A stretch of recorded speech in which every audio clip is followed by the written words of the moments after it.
Thanks for joining us again here at the Judo Hub.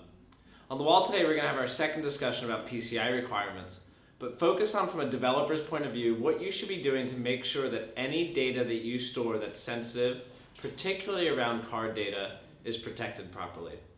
Some of these should just be good reminders, and you'll find on our site a blog post that overviews this as well, in case you don't pick up on everything we talk about today. The key thing to remember is there's lots of people out there who are trying to steal credit card information. And they're going after companies like yours because they expect there to be easier ways of getting in. And you can take some basic precautionary methods or procedures or activities in order to make sure this doesn't happen. So let's tick through some of the most important ones one by one. First is make sure you're encrypting any card information that you are storing. Hopefully you're not storing the full 16-digit card number to begin with, but you're relying on a partner for that. But if you are storing that, make sure you keep it fully encrypted within your storage databases. And even if you're only keeping the first 6 and last 4, make it harder for someone to grab that data. So always storing encrypted data is the first step you can take. The second is around passwords in your system. Like most situations, you probably set up an initial password for someone to enter it, and then you hope over time they will change that. A best practice is to force your users to change those passwords and make those passwords difficult to penetrate from an outside user. And we all know the rules here. Make it a relatively long password, use lowercase and uppercase, use numbers and symbols, and together that makes for a very strong password. But maybe a lot of your users aren't changing the password. So at the very least, make sure that the initial password you give out, the temporary password, is difficult for someone else to hijack and take over.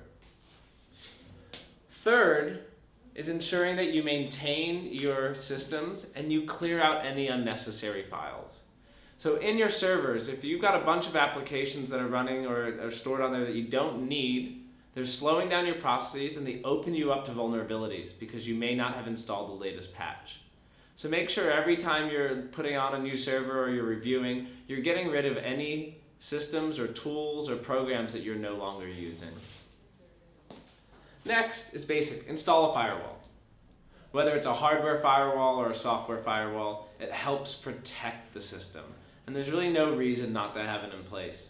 And again, there's no such thing as someone who's too small to have a firewall put in place. Next is undoing code reviews. So maybe you're not the one building the code for your website. Maybe you've asked someone else to help you with it. And in that case, they may not be the best coders. And you should make sure that they're coding in a way that ensures that you're being protected against an attack. You don't want to have any vulnerabilities. People more and more are able to come through because there's a poor code that's been put in place. And finally, and simply, make sure you're using a secure server. Anytime you're dealing with payment information, you should be using a secure server. There's a number of ways around this that we talk about in our blog post. So you can always direct to a secure server and then redirect into a non-secure server when you need to. But anytime someone's dealing with card data, they should be going to a secure server. So these are really basic tips. And our team here can help you with some of the more complicated tasks, or you can find more on the Judo Hub. But it is critical that you do everything you can to protect your data against a bad actor so that you're not the next victim of card fraud and find your business vulnerable to the implications of PCI fines. Thanks again for joining today, and we'll see you next time on the Judo Hub.